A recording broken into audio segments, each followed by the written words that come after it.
नमस्कार, प्रणाम। मैं आपका अपना विशु राय हाजिर हूँ विशु वारदात तक की एक और नई कहानी के साथ। उम्मीद है आप सभी साथी स्वस्थ होंगे, मस्त होंगे, अपना ख्याल रख रहे होंगे। जितने भी साथी चैनल पर नए आए हैं, जुड़िए विशु वारदात तक के इस छोटे से परिवार से। अपना प्यार दीजिए, अपना सपोर्ट दीजिए, चैनल को सब्सक्राइब करिए और वीडियो अच्छी लगी तो वीडियो को शेयर भी करिए। आते हैं आज की कहानी पर। आज की जो सच्ची घटना मैं आपके लिए लेकर आया हूँ, यह सच्ची घटना है उत्तर प्रदेश के बुलंदशहर की है। बुलंदशहर में एक जगह लगती है खुर्जा। खुर्जा थाना भी लगता है और खुर्जा थाने के अंतर्गत एक कॉलोनी में एक परिवार रहता है। परिवार में एक मनोज नाम का व्यक्ति और उनके पिताजी, माताजी और एक छोटी बहन रहती है। मनोज पढ़ाई लिखाई में बेहद अव्वल रहता है और परिवार में जो छोटी बहन रहती है वो भी अपना पढ़ाई लिखाई कर रही थी। पिताजी भी शिक्षा विभाग से ही जुड़े हुए थे। अब मनोज जो है बहुत ही पढ़ने में तेज तर्रार रहता है। वो इलाहाबाद से तैयारी कर रहा था। इसी बीच उसकी नौकरी लग जाती है, वो प्रोफेसर बन जाता है और उसकी पोस्टिंग होती है ग्रेटर नोएडा के पास ही एक यूनिवर्सिटी रहती है, दनकौर यूनिवर्सिटी। दनकौर यूनिवर्सिटी में वह प्रोफेसर के पद पर हो जाता है और वहीं वह पढ़ाने लगता है।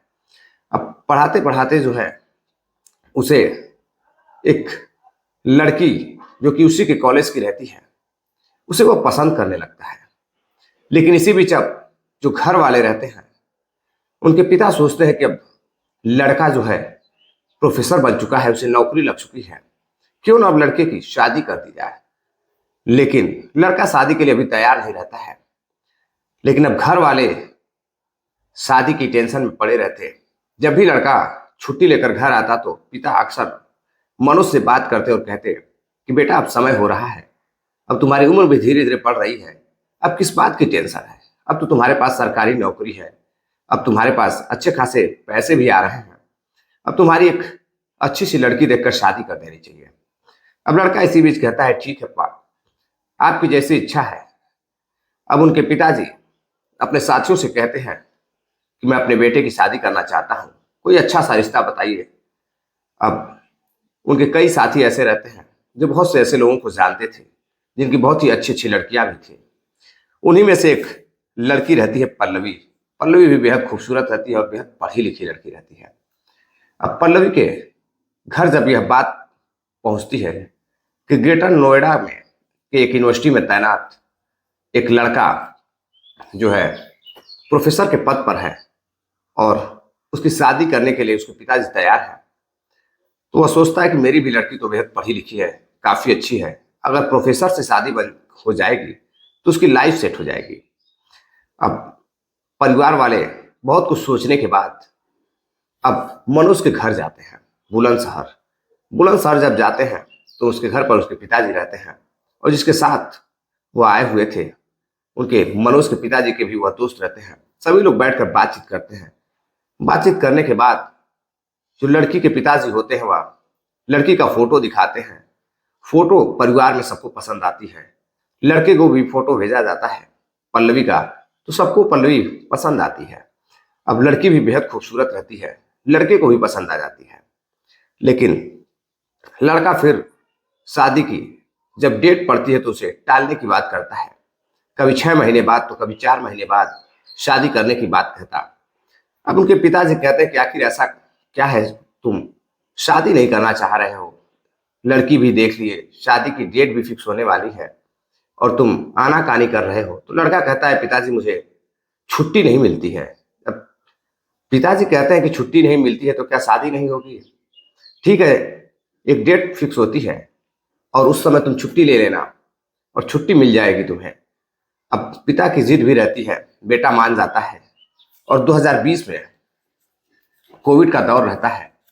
किसी तरह से उस लड़की पल्लवी की और मनोज की शादी करवा दी जाती है। शादी करवाने के बाद दोनों बेहद खुश रहते हैं। धीरे धीरे समय बीतता जाता है और पल्लवी और मनोज के बीच एक बच्चा भी हो जाता है और बच्चा भी धीरे धीरे बड़ा होता है और वह 1 साल का हो जाता है। करीब 2022 गुजरता है। अब इसी बीच जो मनोज रहता है अब वह ग्रेटर नोएडा में ही रहने लगता है। अब वह अक्सर कर 2 महीने में, 3 महीने में, 6-6 महीने पे वह घर आता। अब पत्नी अपने बच्चे के साथ अकेले परेशान रहती, घर पर पिताजी और छोटी बहन की भी शादी की तैयारी हो रही थी। उसके भी जो है उसके लिए भी लड़का देखा जा रहा था। और मनोज 6-6 महीने घर से गायब रहता था। अब घर वाले भी सोचते कि आखिर प्रोफेसर की ऐसी कौन सी नौकरी है कि उसे छुट्टी नहीं मिलती। पत्नी भी अपने पति का इंतजार करती, फोन पे बातचीत करती, लेकिन कभी कभी मनोज फोन बिजी कर देता तो कभी कभी बातचीत करता है। और जब पत्नी पूछती कि आखिर तुम घर क्यों नहीं आ रहे हो, अब उस पर जो मनोज रहता है वह जवाब देता है कि उसकी जो नौकरी है वह कुछ इस तरह की है कि बच्चों का एग्जाम चल रहा है और फिर क्लास चलने लगता है तो छुट्टी नहीं मिल पाती है। 2-4 दिन की छुट्टी मिलती है तो वह उसमें घर आता है। अब पत्नी कहती है ठीक है कोई बात नहीं। अब इसी बीच एक दिन उसकी पत्नी जो है अपनी बहन से बातचीत करती है और बहन से बातचीत करते हुए कहती है यार देखो, मनोज घर पर नहीं आता है, 6-6 महीने हो जाते हैं, 4-4 महीने हो जाते हैं और मैं उसका इंतजार करने लगती हूँ, लेकिन फिर भी बात होती है तो हमेशा छुट्टी का बहाना कर वो नोएडा में ही रहते हैं और आते नहीं हैं। तो बहन कहती है ठीक है, अगर वो नहीं आ पा रहे हैं तो तुम खुद जाकर साथ रहने रहो। अब इस पर पल्लवी क्या करती है कि अपने पति को फोन करती है मनोज को और कहती है कि एक काम करिए, आप वहीं पर रूम ले लीजिए, मैं अपने बेटे के साथ वहीं आ रही हूँ और दोनों लोग साथ में रहेंगे। अब इस पर मनोज गुस्सा हो जाता है, कहता है कि मैं खुद अकेले यहाँ परेशान रहता हूँ, तुम आओगी तो और परेशानी बढ़ जाएगी, तुम्हारी भी जिम्मेदारी यहाँ पर मुझे देख रेख करनी पड़ेगी, बेटे की भी देख रेख करनी पड़ेगी। घर पे रहोगी तो पिताजी तुम्हारी देख रेख करेंगे, घर पे बहन भी है, बच्चों को भी बहन संभाल लेगी। अब पल्लवी सोचती है कि आखिर ऐसा क्या है। अब पल्लवी उसके एड्रेस पर जहां वह रह रहा था वह अपनी बहन के साथ अचानक से पहुंचती है। तभी पता चलता है कि वहां से वह कमरा चेंज कर चुका है, वहां अब कोई और रहता है। अब पल्लवी परेशान हो जाती है और परेशान होकर फिर अपने पति को फोन करती है। फिर उसका पति फोन रिसीव करता है और कहता है कि मैं अभी कॉलेज में हूँ। तभी लड़की कहती है कि मैं नोएडा आ चुकी हूँ, मैं तुमसे मिलना चाहती हूँ। अब पति किसी तरह से छुट्टी निकालकर, समय निकालकर पत्नी से मिलने जाता है। पत्नी से मिलता है, एक होटल में रुकते हैं दोनों रात भर। और जब पत्नी कहती है कि मुझे अपने कमरे पर ले चलो तो वह कहता है कि मैं कमरा छोड़ चुका हूँ और मैं एक दोस्त के साथ अभी रह रहा हूँ, जैसे ही नया कमरा लूंगा तो मैं तुम्हें भी बुला लूंगा। अब पत्नी बेहद खुश होती है मनोज से मिलने के बाद। वहां से मिलने के बाद अगले दिन दोनों होटल को छोड़ते हैं और जो प्रोफेसर रहता है मनोज वो अपनी पत्नी को लेकर घर आता है। घर आने के बाद अब उसे ड्रॉप करता है, 1-2 दिन घर पर रहता है, फिर वह नोएडा चला जाता है। फिर वही हाल, धीरे धीरे वह फिर 6 महीने 7 महीने। अब वो अक्सर कर जब पत्नी उसे फोन करती तो उसका फोन बिजी आता, किसी न किसी से वो बात करता रहता।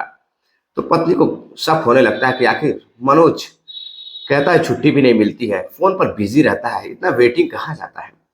फिर वो अपने पत्नी से बातचीत करती है और उसके एड्रेस पर, बताए हुए एड्रेस पर वह पहुंचती है तो वहां पर भी वह नहीं रहता है, वह कमरा वहां से चेंज कर चुका होता है। फिर पत्नी उसका पता लगाती है, उसके कॉलेज पहुंचती है और कॉलेज पहुंचने के बाद पता लगाती है तो उसमें एक छात्र रहता है। वह बताता है कि वह किसी के साथ एक कमरे पर गली नंबर 7 में रहते हैं। अब पत्नी जब उस गली नंबर 7 में पहुंचती है और उसके बताए हुए एड्रेस पर लड़के के पहुंचती है तो कमरे, जो गली नंबर 7 में कमरा रहता है वहां जब पहुंचती है तो कमरा बंद रहता है। और जैसे ही बेल बजाती है वैसे ही एक महिला निकल कर बाहर आती है, पूछती है बताइए क्या काम है, आप कौन है। तो अब बताती है कि मैं मनोज की पत्नी हूं। अब जैसे ही यह बात वह महिला सुनती है उसकी हवाइयां उड़ जाती है और वह जो पल्लवी, सामने पल्लवी खड़ी रहती है और जो महिला रहती है प्रोफेसर के कमरे में, उसकी हवाइयां जब उड़ती है तो वह अंदर देखती है।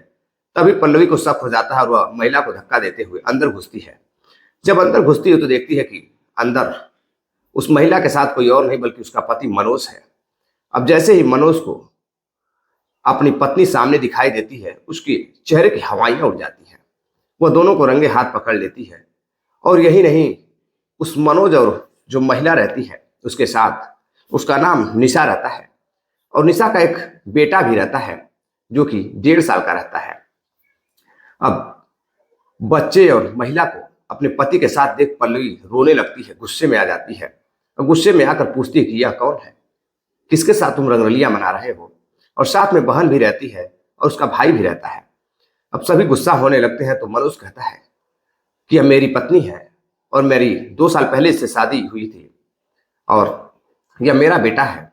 अब जैसे ही यह बात पल्लवी सुनती है उसकी हवाइयां उड़ जाती हैं, चेहरे लाल हो जाते हैं और वह फिर चप्पल निकालती है और चप्पल निकालकर अपने पति को पीटने लगती है, उसकी पिटाई करने लगती है। अब वहां आसपास जो लोग मौजूद रहते हैं वह देखते हैं कि कमरे में शोर हो रहा है, कुछ बवाल हुआ है। लोग दौड़ कर आते हैं, छुड़ाने लगते हैं। अब लोग तमाशबीन भी बने थे, मजे भी ले रहे थे और कुछ लोग तरस भी खा रहे थे कि पहली बीवी के रहते हुए वह दूसरी शादी कर लेता है और पहली बीवी को पता भी नहीं है, घर वालों को पता भी नहीं है। इसके बाद वह फोन करती है अपने ससुर को भी बुलाती है। ससुर जब पहुंचते हैं अपने बेटे से पूछताछ करते हैं कि तुमने क्या किया, तो वह कहता है कि मैं अपनी पहली पत्नी के साथ नहीं रहना चाहता हूं, वह मुझे पसंद नहीं है। आपके जिद पर मैंने शादी की थी और मैं किसी और से मोहब्बत करता था।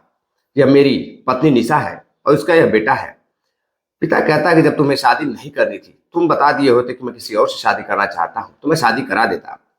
अब इस पर पत्नी गुस्सा हो जाती है पल्लवी और जाकर अपनी बहन को लेकर थाने पहुंचती है। थाने पहुंचने के बाद शिकायत दर्ज कराती है कि मेरा पति मुझे छोड़कर किसी और के साथ रंगरलियां मना रहा है, अय्याशी कर रहा है और वही यूनिवर्सिटी में प्रोफेसर भी है। अब पुलिस भी यह मामला सुनती है तो मामला बड़ा पेचीदा रहता है। अब पुलिस उसके पति को बुलाकर पूछताछ करती है कि आखिर जब तुम्हें शादी करनी थी तो तुमने पल्लवी से शादी क्यों की, तुम्हें बता देना चाहिए था। तभी जो वह हकीकत बताता है उसे सुन सभी लोग हैरान रह जाते हैं। वह बताता है कि शादी से ठीक 6 महीना पहले जब वह यूनिवर्सिटी में आया था पढ़ाना, जिस क्लास में वह पढ़ाता था उसी क्लास की रहने वाली निशा रहती है, जो कि बीए सेकेंड ईयर की छात्रा रहती है। पढ़ाते पढ़ाते उसी को वह दिल दे बैठता है और दोनों निशा और मनोज एक दूसरे को चाहने लगते हैं। अब दोनों की चाहत इस कदर बढ़ जाती है कि मनोज पहले तो सोचता है कि ठीक है मैं निशा से शादी कर लूंगा, लेकिन अब चाहत की जो बेकरारी रहती है वह इस कदर आगे बढ़ जाती है कि धीरे धीरे अब वह निशा के साथ कमरा भी शेयर करने लगता है, लिव इन रिलेशन में रहने लगता है, दोनों एक साथ रहने लगते हैं। और इसी बीच कुछ समय और गुजरता है। अब घर पर शादी की बातचीत चलने लगती है। तभी जब मनोज घर आता है और घर से लौटकर जब वापस जाता है तो पहले सोचता है कि ठीक है मैं पिताजी के कहने पर शादी कर लूंगा और निशा को छोड़ दूंगा। लेकिन जब वह कमरे पर दोबारा पहुंचता है तो निशा जो है वहां मौजूद रहती है और कमरे पर। और जैसे ही मनोज पहुंचता है निशा कहती है कि मैं तुम्हारे बच्चे की मां बनने वाली हूं, मैं प्रेग्नेंट हूं। अब जैसे यह बात मनोज सुनता है मनोज हैरान रह जाता है। मनोज को समझ में नहीं आता कि वह घर पर मना करे या फिर निशा के साथ शादी करे। और अगर यह बात वह घर वालों को बताता है, लोगों को बताता है कि वह उसी के कॉलेज की छात्रा है और वह प्रेग्नेंट भी है, तो लोग क्या कहेंगे। अब यह बात सोचकर वह निशा से भी मंदिर में शादी कर लेता है। शादी कर वह अपने बच्चे को जन्म देती है और उसी के साथ वो समय व्यतीत करने लगता है, उसी के साथ कमरे पर छुप छुप कर रहने लगता है। और जब वह घर जाने की बात करता तो कहीं ना कहीं निशा उसे मना करती कि तुम घर जाओगे तो तुम अपनी पत्नी के पास रहोगे और कहीं ऐसा ना हो कि तुम मुझे छोड़कर चले जाओ। अब इस पर जो निशा रहती है वह उसे घर जाने नहीं देती थी और इधर पल्लवी परेशान रहती कि आखिर उसका पति कहाँ है। अब पुलिस दोनों के बीच में फंस जाती है। पुलिस को भी नहीं समझ में आता है आखिर किया क्या जाए। पुलिस उसके पति को, प्रोफेसर साहब को गिरफ्तार करती है, जांच पड़ताल करती है, बातचीत करती है, समझाने की कोशिश करती है, लेकिन ना तो पल्लवी समझने की कोशिश करती है ना मनोज समझने की कोशिश करता है। मनोज कहता है मैं तलाक दे दूंगा, मैं अपनी पहली पत्नी के साथ नहीं रह सकता हूँ और मुझे वो पसंद भी नहीं है। अब किसी तरह पुलिस समझाती वगैरह है, घर वाले समझाते हैं और जो पहली पत्नी होती है वह अपने घर अपने ससुर के साथ जाती है, अपने बच्चों के साथ चली जाती है। लेकिन मनोज अपनी जो निशा प्रेमिका रहती है उसी के साथ, अपने बच्चों के साथ आज भी उसी जो है यूनिवर्सिटी में पढ़ाता है और उसी कमरे पर आज भी है। हैरानी की बात यह है कि जो पल्लवी होती है वह कोर्ट केस कर देती है और मामला जो है कोर्ट में चलने लगता है। अब देखना है कोर्ट क्या फैसला सुनाती है, क्योंकि मामला काफी पेचीदा है। मनोज छोड़ने को तैयार नहीं है और उधर पल्लवी मनोज के साथ रहने के लिए तैयार है और मनोज पल्लवी को छोड़ने के लिए तैयार है। देखना है आगे क्या कुछ कोर्ट फैसला सुनाती है।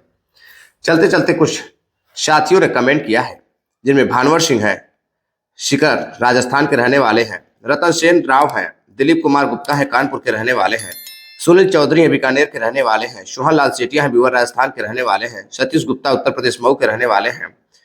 आप सभी साथियों का बहुत बहुत धन्यवाद जो आप इतना प्यार सपोर्ट करते हैं। आज थोड़ी सी हेल्थ डाउन है तो मैं कहानी सुनाने में थोड़ा सा असमर्थता व्यक्त करता हूँ, लेकिन फिर भी किस तरह आपको आज कहानी सुना रहा हूँ, तो उम्मीद है आप सभी साथियों को कहानी पसंद आई हो। अगर थोड़ी बहुत जो कमी रह गई हो उसके लिए मैं माफी चाहूंगा। मिलते हैं एक और नई कहानी के साथ, तब तक के लिए आप सभी साथी इजाजत दीजिए। नमस्कार, जय हिंद।